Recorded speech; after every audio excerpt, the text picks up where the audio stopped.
अकाल मृत्यु हो मरे जो काम करे चंडाल का, काल उसका क्या करे जो भक्त हो टपकेश्वर महाकाल का। हेलो व्यूअर्स, हर हर महादेव। आज के इस वीडियो में हम बात करने वाले हैं इस खूबसूरत से मंदिर के बारे में जो कि देहरादून के गढ़ी कैंट में स्थित है। और गढ़ी कैंट का नाम लिया तो आपको पता चल ही गया होगा कि हम बात कर रहे हैं टपकेश्वर मंदिर के बारे में, जो कि स्पेशली शिव को समर्पित ये मंदिर है। और यहाँ पे बहुत ही खूबसूरत गुफा मंदिर है और यहाँ पे जो शिवलिंग हम देखते हैं वो एक प्राकृतिक रूप से बना हुआ है और ऊपर से उसके ऊपर से जल टपक रहा है। क्या आपको इतिहास के बारे में पता है कि टपकेश्वर महादेव को दूधेश्वर महादेव क्यों कहा जाता था? आखिर शिवलिंग पर टपकने वाले जल का क्या राज है? पहले दूध जो टपकता था वो बाद में कलयुग में आके पानी के रूप में कैसे बदल गया? आखिर यहाँ गुरु द्रोण की प्रतिमा क्यों है और अश्वत्थामा द्वार जो बनाया गया है यहाँ पे उसका क्या रहस्य है या फिर इस मंदिर से क्या संबंध है? अगर नहीं तो बने रहिए इस वीडियो में और आगे हम आपको बताएंगे इन सारे सवालों का जवाब। तब तक के लिए अगर आपने चैनल सब्सक्राइब नहीं किया है तो सब्सक्राइब करिए। देवीदास ब्लॉग और ऐसे ही कुछ रोचक वीडियोस आपको देखने को मिलेंगे। तो चलिए जानते हैं मंदिर के इतिहास के बारे में महंत भरतगिरी जी महाराज से। प्रणाम गुरु जी। मैं टपकेश्वर मंदिर के थोड़ा इतिहास के बारे में जानना चाहूँगा और साथ ही यहाँ पे जो स्पेशली हम काफ़ी टाइम देखते हैं शिवरात्रि के मौके पर या फिर श्रावण के सोमवार में काफ़ी मात्रा में यहाँ पे न कि देहरादून से बल्कि देश के कोने कोने से यहाँ पे लोग आते हैं। तो स्पेशली यहाँ के दर्शन का महत्व बताएं और यहाँ पे पूजा अर्चना का महत्व बताएं, साथ ही थोड़ा सा संक्षिप्त इतिहास के बारे में ज़रूर बताएं। ऐसा ये प्राचीन अनादिकालीन तीर्थस्थल है टपकेश्वर महादेव मंदिर और ये देहरादून गढ़ी कैंट स्थित ये मंदिर है।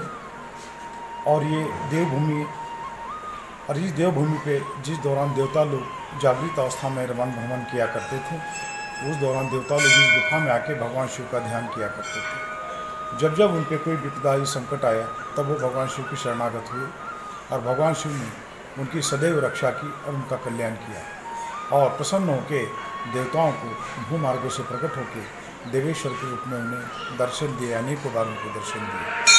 जो 7 बहरी नदी धारा, ये धारा के बीच देवता लोग स्नान संध्या किया करते थे, तो उस दौरान इस नदी का नाम भी देवधारा रहा।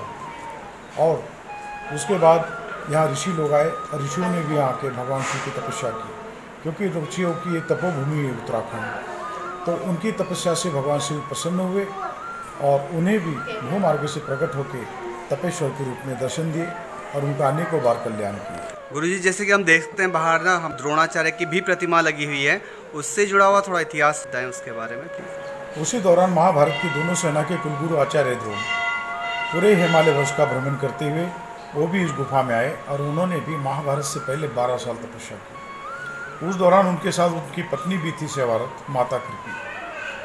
तो तपस्या 12 साल उन्होंने की और भगवान शिव प्रसन्न हुए। कहा, हे द्रोण, हम तुम्हारी तपस्या से प्रसन्न हैं, जो वरदान मांगना चाहते हो वरदान मांगो। तब द्रोण ने विश्व कल्याण विश्व शांति हेतु भगवान शंकर से धनुर्विद्या का ज्ञान मांगा।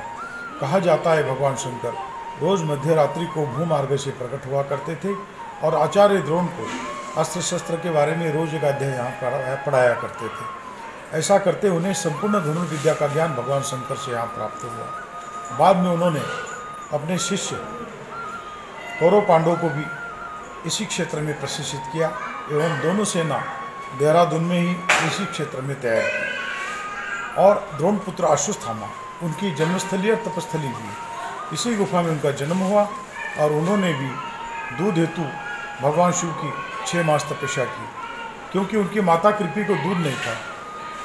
काफ़ी कोशिश प्रयास किया लेकिन कहीं दूध प्राप्त नहीं हुआ। राजा द्रौपद के पास गए द्रोण, उन्होंने भी गाय देने से मना कर दिया और वो निराश होकर इस गुफा में आए। गुफा में आते ही आकाशवाणी हुई कि हे द्रोण, निराश ना हो, अश्वत्थामा भगवान शंकर का दिया हुआ प्रसाद है, उसकी रक्षा स्वतः शंकर भगवान करेंगे। अश्वत्थामा से कहे कि वो भगवान शिव की तपस्या करे। तब अश्वत्थामा ने एक पाँव के बल पे खड़े होकर यहाँ 6 मास तपस्या की और पूर्णवासी पर उनकी तपस्या पूर्ण हुई और भगवान सदाशिव प्रसन्न हुए, भूमार्ग से प्रकट हुए और उन्हें पूर्ण रूप से साक्षात दर्शन दिए, आजरामर्ता का वरदान दिए, दूध प्राप्ति का वरदान दिए। देखते देखते गुफा ने गौ के थन का आकार लिया, वहीं से दूध की धारा आई वही वो दूध पिए और अपनी भूख प्यास मिटाए। बाद में ये दूध का सिलसिला यहाँ कलयुग तक चलता रहा। तब तक ये शिवलिंग दुधेश्वर के नाम से विख्यात रहा। कलयुग के लगते ही उस दूध का गलत इस्तेमाल होना, भगवान का नाराज होना और वो दूध था वो पानी रूप में बदल जाना। तब से लेके आज तक हजारों सालों से इस स्वयंभू शिवलिंग के ऊपर निरंतर ऊपर से गुफा से जल की बूंदें टपकती है और भगवान सदाशिव का रात दिन अखंड अभिषेक होता रहता है और भक्त लोग आते हैं, टपकेश्वर महाराज के दर्शन करते हैं। जैसे द्रोण की, ऋषियों की, अश्वत्थामा की, माता कृति की भगवान शंकर ने जैसी मनोकामनाएं पूर्ण की, इच्छा पूर्ण की, इसी तरह आज भी भगवान शंकर, टपकेश्वर महाराज सभी भक्तों की पात्रता अनुसार आज भी सबकी मनोकामना पूर्ण करते हैं। और अगस्त में यहाँ पे रक्षाबंधन से 2 दिन पहले यहाँ एक भव्य शोभा यात्रा का भी आयोजन किया जाता है।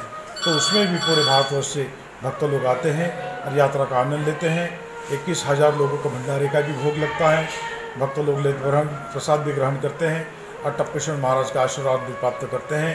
अकाल मृत्यु हमारे जो काम करे चंडाल का, काल उसका क्या करे जो भक्त हो टपकेश्वर महाकाल का। हर हर महादेव। शंकर के यहाँ शरणागत होता है, टपकेश्वर महाराज की शरण आता है, टपकेश्वर महाराज भक्तों की सदैव रक्षा ही रखते हैं। जी, अभी इतनी जानकारी मुझे आपने टपकेश्वर महादेव के बारे में दी, ये पहले मुझे कभी भी मालूम नहीं था। कई बार यहाँ पे मौका मिला मुझे आने का, सेवा करने का भी मौका मिला श्रावण सोमवार को, लेकिन मुझे ये इतिहास के बारे में नहीं पता था। इसके अलावा मैं पूछना चाहूँगा, जो टपकेश्वर नाम है ये कैसे यहाँ पे आया भगवान शिव के लिए? ऐसा पहले तो ये दुधेश्वर रहे, दूध की धारा चलती रही कलयुग जी जी, लेकिन आज भी भगवान की शक्ति है, भगवान विराजमान है जी, तभी आपको एक चमत्कार देखने को यहाँ मिल रहा है। शिवलिंग के ऊपर से वो पानी का टपकना और जलधारा का टपकना जी, जल शायद का प्रमाण है, टपक रहा है, ये प्रमाण है। और कलयुग में उस दूध का गलत इस्तेमाल होना, भगवान का नाराज होना और वो दूध था वो पानी रूप में बदल जाना जी। तब से लेके आज तक वो जल टपक रहा है, इसीलिए इनको आज टपकेश्वर के नाम से जाना जाता है। बहुत सुंदर सी जानकारी गुरुजी ने दी, बहुत बहुत धन्यवाद, आभार प्रकट करते हैं हम आपका सर। ओम नमः शिवाय। फ्रेंड्स, मुझे भी आज तक यहाँ के बारे में इतनी जानकारी नहीं थी। गुरुजी ने बहुत अपने आशीर्वचनों के साथ ही हमें यहाँ के इतिहास के बारे में बताया। शायद आप लोग भी इससे अवेयर नहीं रहे होंगे। चलिए, तो इसी महात्म्य के साथ, इसी सुंदर से वचनों के साथ वीडियो को करते हैं खत्म। और आप भी आइए, टपकेश्वर के दर्शन करिए और यहाँ के दर्शनों के पुण्य लाभ उठाएँ। बहुत बहुत धन्यवाद। चलिए, मिलते हैं next time. Bye bye, take care.